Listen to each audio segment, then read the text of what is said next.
Welcome, everybody, to another episode of Cash Flow Positive. I'm your host, Kenny Bedwell, and we have a very special guest with us today. Now, what we're going to be talking about is how to buy properties or essentially deals out of state. And when I was thinking about who I should interview, I really, actually, one of our clients kind of raised her hand and said, "Hey, interview me, and here's my experience." And I was like, you know what?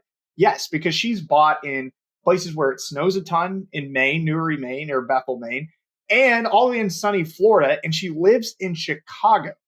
And so she's got property and she's invested in long-term rentals as well in Texas and in other areas. So she knows all about how to buy property and real estate in other areas. And she's got really cool systems and processes in place. And I'm just super excited to have her on here. But I want you to pay attention to, the listeners pay attention to what her process is, her list, how she goes through interviewing people and basically protecting herself as an out-of-state investor. Without further ado, Jeana, welcome. Tell us more about yourself. My name is Jeana, and my family and I are based in the Chicago North suburb. We currently have 3 short-term rentals with 2 ski chalets in Maine in the Sunday River area, and we just launched a new one in Bradenton, Florida. Awesome. I've been doing this full time now for the past, I would say, 2 years, and started consulting for other clients to help them elevate their short-term rental as well. Is that primarily focused on like the operational side or pricing or tell me, what type of consulting you do? No, it's actually kind of like the full service experience. Depending on what the short-term rental owner wants and needs, it could be that they just starting, or oftentimes they already launched their short-term rental, and they just feel like that things are not going as well as they hope, or that they need some guidance to improve their listing, or get into more advanced pricing strategy, or set up rent freeze, stay fi, or touch stay. And it really depends on what they need. I've also worked with clients who need a little bit more hand-holding in terms of thinking through their guest experience, how to best utilize their space, providing guidance on the room-by-room experience is what I would call them. Okay, cool.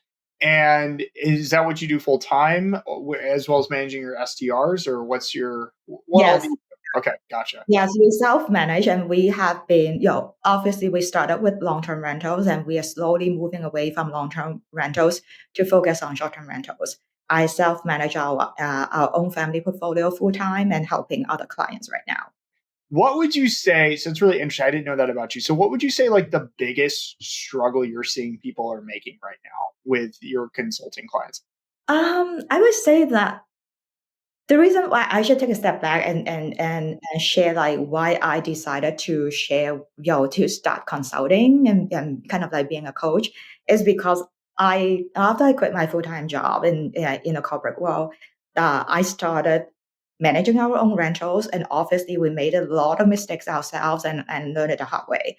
And I now, when I talk to other owners or some of my clients, I'm seeing them kind of repeating my own mistakes, which is fascinating, because if you are hosting for a year, throughout all seasons, particularly in different markets which we operate in, you would be learning so much on a daily basis, right? It could be learning from your own mistakes, learning from your guests' feedback, or learning from your local team.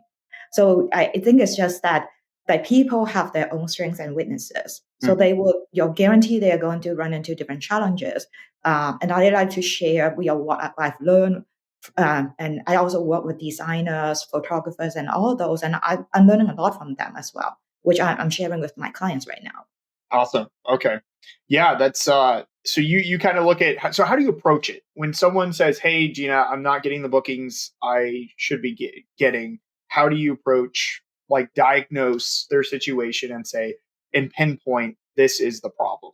And I'll share that I just had a call with a potential client yesterday who saw our photos of our Florida short-term rental, and they really love the experience, the photos, and they're curious about how I get there, what is the process, what service providers I use, and all that.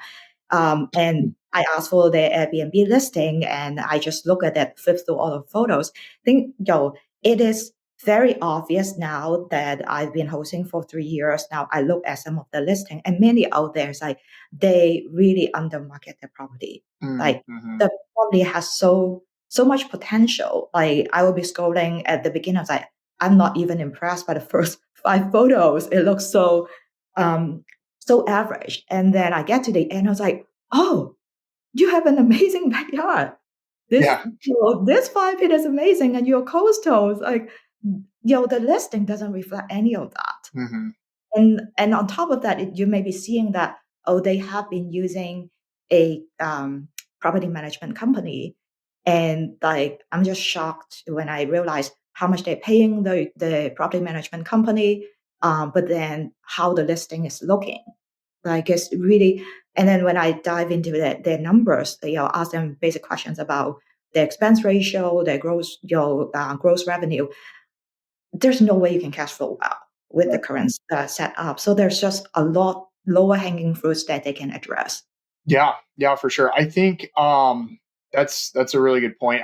I think a lot of property managers and real estate photographers, they've taken photos and stressed more so of like what we're used to, of like trying to sell a house, like it's a piece of real estate rather than like selling the experience. And one thing that I loved about your Bradenton property is you actually hired, and I don't know anyone who's done this, you hired a staging company to come out. Actually, no. Oh, wait, you did? I Oh, would say that I have to give all the kudos to Sam Smith. I've seen, obviously, I've seen some photos like on social media. I've been wanting to work with them, but then getting into their schedule and also having a photographer that can work with your launch timeline without sitting on market to launch for weeks or months, it's always the challenge. We lucked out with the timeline that fits perfectly with them. I didn't have to wait for long. And plus they're in Florida. So that makes it really work really well this time. And I was super impressed by the professionalism and but one thing that I do, which I think a lot of the owners don't do, is that I would prepare a very detailed brief for my photographer. And I explain to them that, yes, this could be an overkill. And I know that you're professional, you know how to do it. But I want to make sure that I'm giving you all the information because I spend so much time looking at the property. I know where the money shots are, and some of them at least, and I know how I want to market each of the amenities that I put money in setting up. And they may not know, or that they may walk into the property without knowing, okay, how do I turn on the light of your pool? And how do I do this? How do I do that? If you don't do the prep work, they cannot do their best job. And the end result is that I feel like they deliver 110% for the photo. And it was a surprise. I know they provide staging because I opted for the top tier, including lifestyle photos. But when they, the day before, they said that is it was this, okay? Like sorry to interrupt. Was this Sam that did the staging, or who did the staging? Sam and Sam's wife Arena, in their package, they actually provide staging. Oh, wow. Okay. All right. So they But did what I they did original photography. I knew Sam did the photography, which he's incredible, by the way. Sam Smith, for those listening, he's great.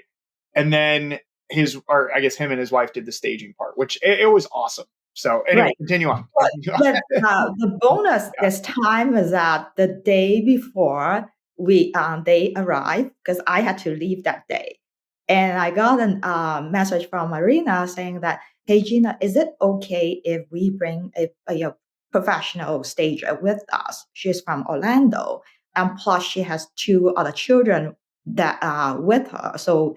I lucked out with not just Sam and Arena's kids as our models, plus the stager as the mom in the setup, and the stager Anastasia's 2 kids. So I have 4 kids playing in the playground, showing the mini golf course, showing how they are like playing mini soccer in the backyard. So and this is I don't know if it's like this is your standard. I kind of think that they do provide staging, and that is in their package. Mhm. And I encourage people to ask them because the staging that I used to do for myself, I thought, it's pretty well thought through. When I saw the staging work that they did, so professional, so well thought through. It's just amazing. You cannot, this is the area that I would not try to save money on, because you can see the huge difference when you hire a professional doing the work to market your property,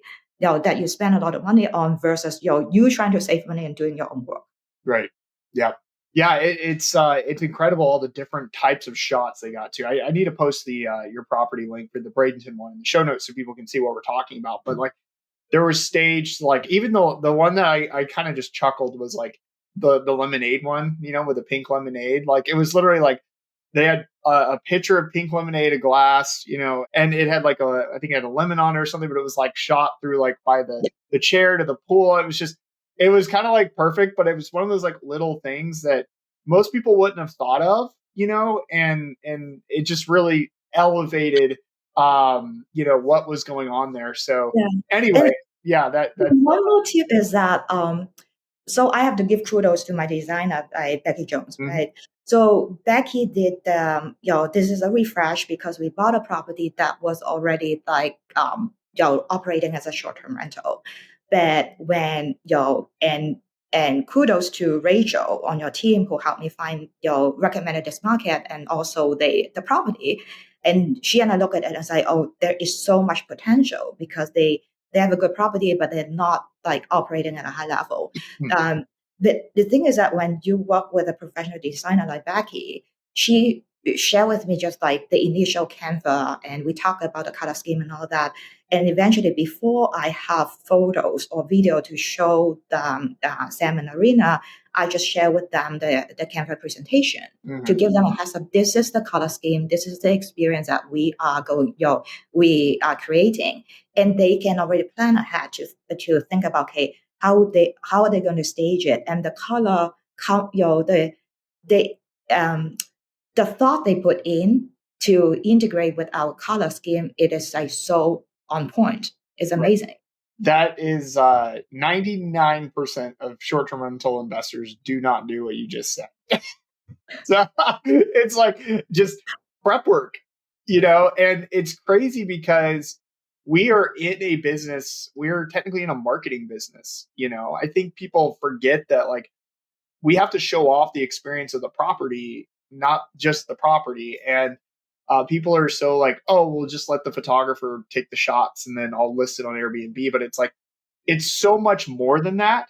And taking what you just did, like, sure, it's a little more work and effort, right? Like in working with the designer, getting the, I don't like how much, I would argue is not that much, but that one little step, I think is going to be a huge difference in revenue, just purely based on that. But I have to say, my in my prior life, I was a marketer like Mm-hmm. for 20 years. But like even when I first started, we started with our own like house in Wisconsin that we didn't buy it to be a short-term rental. We bought it as our own home and eventually rented it out on Airbnb. When we first launched, we didn't have everything ready, and I thought that, oh, I'm so proud. I thought the photos look great. I did all my DIY decoration and stuff like that. When I look back at the initial launch photos, I'm so embarrassed. I was like, yeah, I was in marketing, but yet I didn't know how to market a short-term rental. It just takes a lot of education and learning from other people's work and all that to kind of slowly up your game. Seeing examples and I think that's key because like I don't like be like if someone's like, hey, can you stay, I'm like, look, these are the types of photos you need, but I like in terms of that creativity I can't come up with that, and so when you feel that inside, I think that's when you got to go and either research and see what other people have done. Like I'm a big proponent of using like Pinterest and obviously going in Airbnb and seeing the top properties and seeing how they look, but looking at examples, or hiring the right people to do it for you. So Mhm. you But know I so, also like one thing that I talk to my consulting clients, and I would emphasize a lot is that it's also very important that when you hire professionals, you need to give them briefing, you need to give them like a lot of information for them to do their best work, but also be open-minded to accept their recommendations. Because when the first time I worked with a designer, I was so bad because I practically, like, when I received the first presentation, I was like, this is not what I expected. I didn't like the gold, and I gave a lot of links to the designer saying that, okay, how about this, how about that, and then she asked to talk to me, and then after the call, I was like, what am I doing? Why would I spend the money, thousands of dollars, to hire a designer? And if I just want them to pick everything that I would pick anyways, then I might as well just like starting with myself. And so I just went back to accept what she recommended. It turned out well, but I'm seeing some of my clients now saying that, oh, the designer's work is not really what I expected. And I was like, but then did you give them the guidance? Did you give them briefing? Tell them exactly what you're looking for, Right. but also be open-minded. So this is just like what I learned to it also adjust my own way of thought or work so that I can work with professionals. We don't want to micromanage, but we want to be involved in the process, because if we have some sort of expectations, we need, like, they need to know that. We can't just say like, good luck, come back to me and like wow me. It's like, if you had a different idea, one idea, and they have another idea, and you don't collaborate together, that's room for some pain. So yeah, no, that's a really good point. Okay, so this was good. Like I told you at the beginning, I said, we might go in a different direction than what was initially started, and I think that it's good. I really, really important, good nuggets dropped so far. I do want to bring us back and talk about buying out of state, because you're in Chicago. You told me it's -5 degrees there, 2 degrees, something like there. It's cold, but you just launched a beautiful property in sunny Bradenton, Florida. So, and then you've got Newry, Maine, which is pretty remote, Very remote. right? And so, like, these are, getting to Tampa and then Bradenton's not that hard, but like it's far away. And so a lot of people listening are getting their first or maybe their second or third property, and it's going to be out of state. And so let's dive into that aspect of it. What recommendations do you have? How do you approach buying out of state? We obviously made our own mistakes buying our state to begin with, right? And I will start with the fact that we bought a long-term rental in San Antonio a few years ago at the peak. We were doing a 1031, and I had a full-time job. And so it was a 1-to-2 split. So I went there to look at 20 houses, bought the first one. Enter in the contract with the first one. And then we decided we're going to go for another one because we have remaining proceeds. The second one was purchased sight unseen. And I thought, oh, I really like this realtor. I felt like I could trust her. So we bought it just based on a video. Okay, big mistake. So and I didn't even know what could go wrong, and that the house looks really good. Then after we close it, we started renting it. We find out that the home inspection didn't catch some of the things, nothing major. Like in a garage, the paint job is like, if anyone put their eyes on the walls of the garage, you would know that there's a lot of work to repaint the whole thing. And the house was closed, and the former owner left all the boxes, a lot of trash in the garage. And we were told by the property management company after the fact that they hired a trash removal company. And all of a sudden, we got a bill for $850 to remove all the boxes. Oof. But I asked the realtor to close the house and do a final walkthrough, and she showed me on video, but she did not walk into the garage. And I would not have remembered to ask her to go into the garage and check the garage for me. So this is just one minor example, right? There are definitely other things. And we finally, after renting it for two years, we sold the home. But I would say that, yes, if we, after the experience, I would not be buying anything sight unseen, because it's either we don't buy it or that I have to make the time and plan the trip to go look at the property. I may enter into contract without seeing it based on the video, and working with a realtor that I know will look at things closely for me. but I won't skip any inspection like in person, Mm, which I find to be hugely important. And I literally returned that trip into not just an inspection trip, but is as a full-blown hosting preparation 101. I go there, I look at everything. I check out the market, I go to the restaurants, even ice cream places nearby, go to beaches, and because you want to fully, it's either you don't go there, if you go there for a couple of days, you want the schedule to be jam-packed to make it worthwhile. And I find that trip to be so hugely important. This time I went to even close the home myself, and I interview the cleaners, talk to the handyman that I plan to work with, talk to my neighbors, and started building relationship. These are all the things that make a huge difference when you meet them in person and build a relationship early on, and do all the measurements, take photos and videos and all that. yeah. Yeah. And so do you feel like you gain a couple pounds every time you go visit a property when you're trying out all this stuff? No, no, it's actually the reverse because the I'm still managing my other properties. Sure. I still have the consulting business. So in order for me to jam that into the schedule, I'm practically getting up really early, getting all the stuff done, and then at night catching up to do all these things that I'm supposed to do. And I have two teenagers, right, at home and a dog.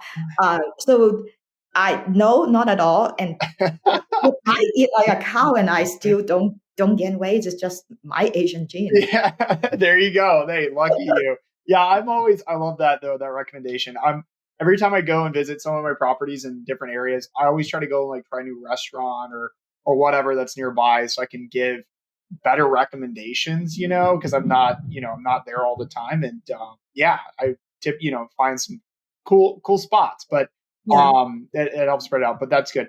Um, there's something, so I want to dive into what you said about you go in and interview cleaners and handyman and stuff. How do you set that up? How do you, so you get a list, obviously you get a list of recommendations from people online or whatever. How are you setting that up? How are you interviewing them to know if they're going to be good while you're out of state? How do you know if that's going to be a good setup for you? What do you do? Yeah. So my background was also operations, so I kind of do things a little bit differently. And I know that like you and I talk about, I may drive people crazy because my prep work is so early on. Like people will be, I asked you It like pays about off. It pays off though. Yeah. yeah, I asked you about cleaners and handyman recommendations. I even before I entered the in the contract, like when Mm, we're still in the in the option period, I will be asking makes for all those sense. things because I am super nervous because your operation is fully dependent on your handyman and your cleaner Mm, success, hmm. right? So um for me to reach out for recommendations and being able to talk to them on the phone first, gather some information and try to schedule the appointment when I would be there, is makes a huge difference. And I also talk to multiple. And sometimes, and I have to be honest that they may check off all the boxes, but then after you try them one time or two times, you may find that doesn't work out because every rental or every owner's preference or styles are so different. Hmm. So I just go in with the expectation that it's a trial and error. You're gonna pay some, extra money as a beginner in that market or being a new owner, that type of things. That we're very happy with the local teams that we have in Maine as well as Bradenton right now that we have built.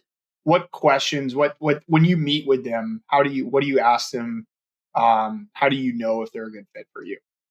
Yeah, so my secret tip is that because I used to manage cross-functional teams, uh, I always hire people, asking them questions or looking at their work to look at whether or not they care about your property and they care about your experience. Mm, And it shows very quickly. When you ask questions trying to hire a cleaner, you get a cleaner. That's all you get. mm, But when you ask questions with the expectation that I'm going to be hiring someone that will be a core part of my team, who care about my property, who cares about guest experience, who are all excited about getting 5-star reviews. If I share with them my five-star reviews feedback, they will be thrilled because they care. So that is a very different perspective when you ask questions, what you're looking for and all that. Gotcha. Okay. Yeah, so I would say that like the reason why I said that I'm very happy with my local team members in both Maine and Bradenton is that there have been though throughout the setup phase and in the day-to-day operation, there have been a lot of interactions when they show the extra thought or the extra recommendation when something happened or that or they walk around and they see this and they would say that, hey, Jeana, you have like your faucet is leaking outside. I'm gonna buy a new one and take care of it next time I come in. I didn't ask for it. I would not have known this leaking. Yeah. But they sent me photos and videos, and they said that I will take care of it for you. And that to me is like, I don't care if you charge me 10% or 20% more. Like, I want you on my team. Right. Yeah, that's huge. That's really important. And then okay, so what about do you have quality people? Do you have anybody that kind of like follows up and checks on the property separately from the cleaners or handyman, or how do you handle that? Yes, I do. But I don't call them my QC or inspector, which I think is like just a no-no. To the rest of the team is not fair to them. And I trust them. But I emphasize to everyone that we're all humans, we make mistakes. And they understand that. And so we work as a team that like if I call this role, my trifecta is my cleaner, my cleaning team, my handyman team, and also my house manager, which is a hugely important role to me in my playbook. And what the house manager does is that they're local. I can call them, schedule them for pre-check-in inspection and basically they go in to check certain things for me, or that they would be on call when something happened. It could be a very challenging care situation. It could be that all of a sudden there's some cleanliness issues or something broke and my cleaner or handyman cannot go in.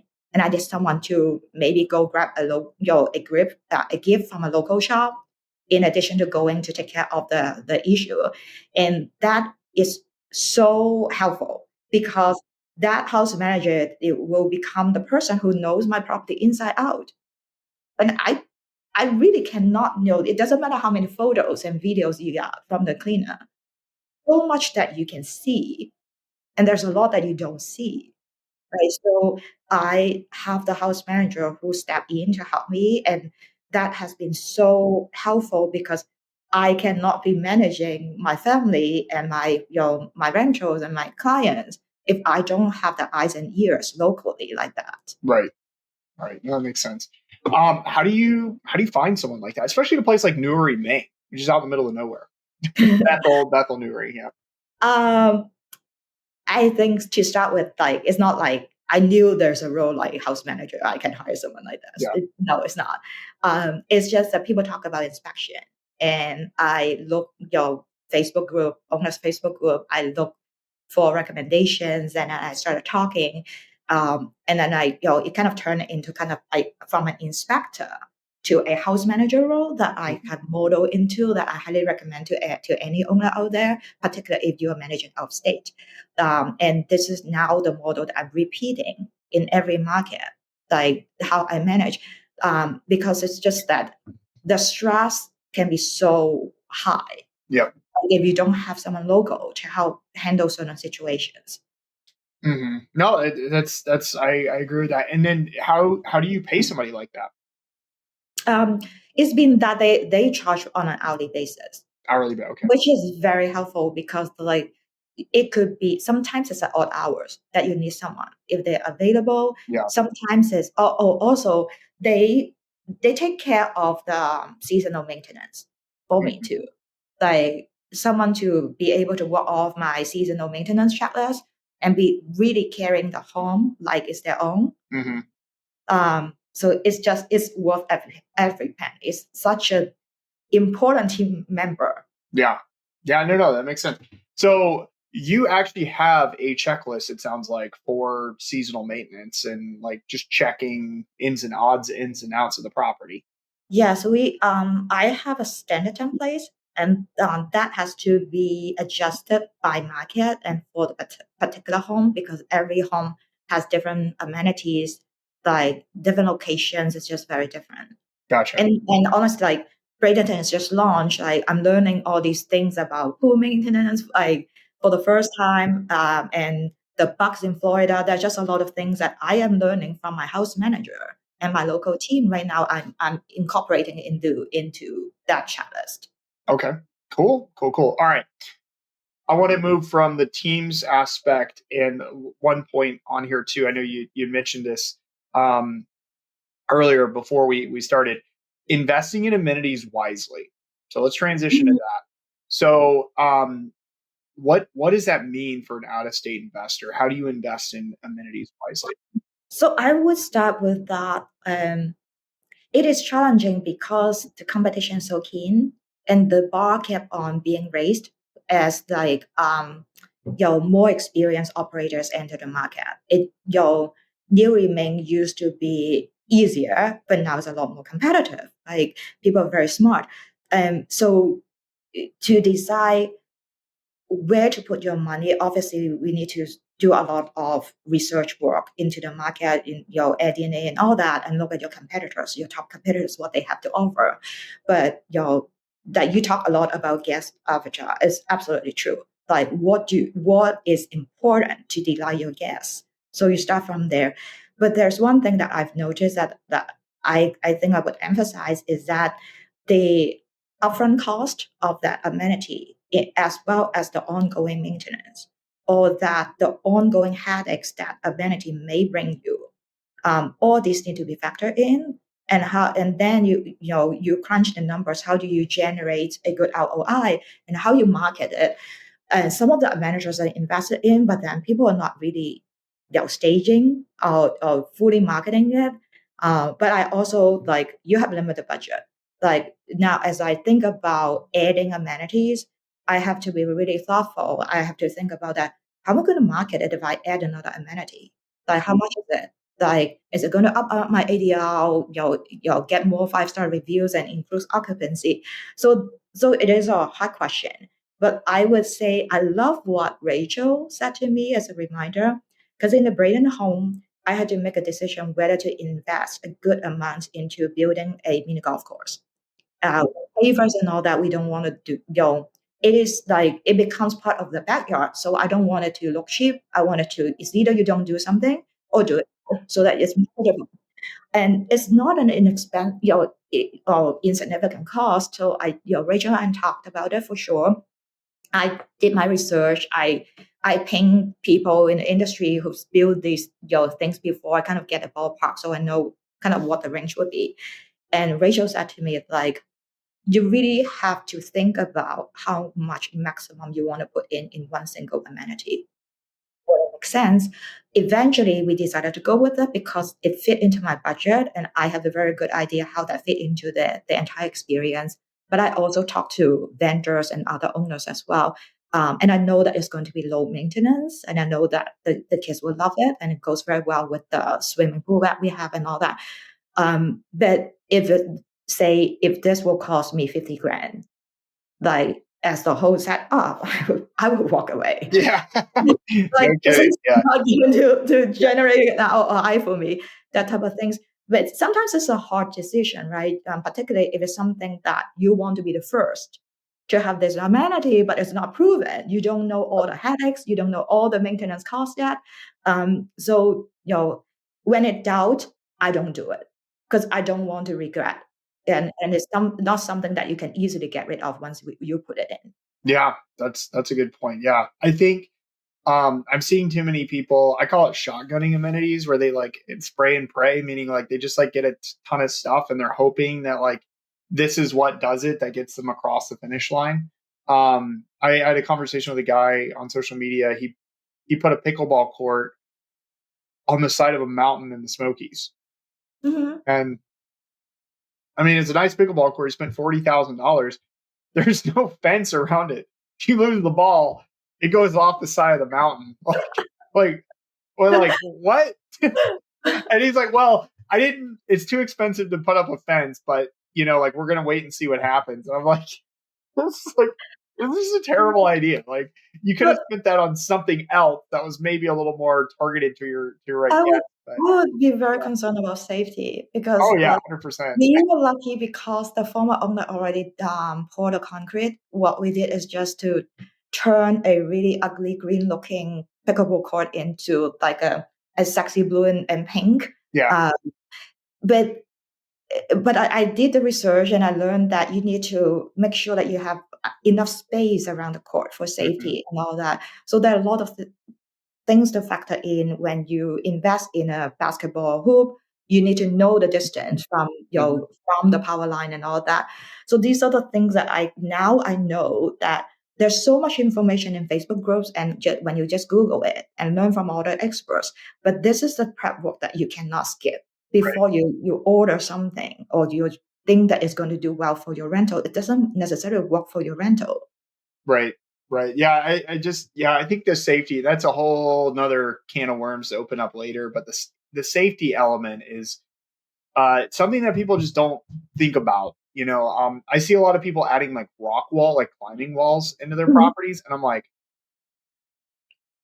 why? Like, Yeah. like you're going to get sued. Like, so Absolutely. So we did in Bedwell at our second chalet. We decided to put a playground in, and so I look up the cost, like the really good quality playground.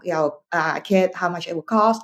They the final cost just like is so much higher than what I expected, and I still do it. And the reason is that you do it as a commercial property, mm, right? mm, Those are safeties of that 9 inches of rubber right. that you need to put in. You need to make sure that the ground is completely flat. So the difference may be a couple $1,000 difference, like compared to how you do it the right way, or you want to kind of skip some of the work. And when I talked to my the contractor, I said, you know what? I'm not going to save this amount, like try to save this amount and risk the $1 million liability or a kid's life. Yeah. Is either you and I decide, we're not going to do it together, or that I do it, I want to do it the right way. So we did it the right way, and it just made me feel a lot better Oh that yeah. that way, and it looks good. Yeah. But though I think it's hard just because, particularly if you are just starting, everything adds up the cost. It is hard to swallow. Okay, I thought it's going to be 2,000. Now it's 6,000. That type of situation. Yeah. Yeah. That's so true. Yeah. And I think it all, for me, it all goes back to like not over leveraging yourself on the purchase price. You know what I mean? Like people go, I'm pre-approved for 1 million and I'm going to buy 1 million, but what cash do you have to invest in the property?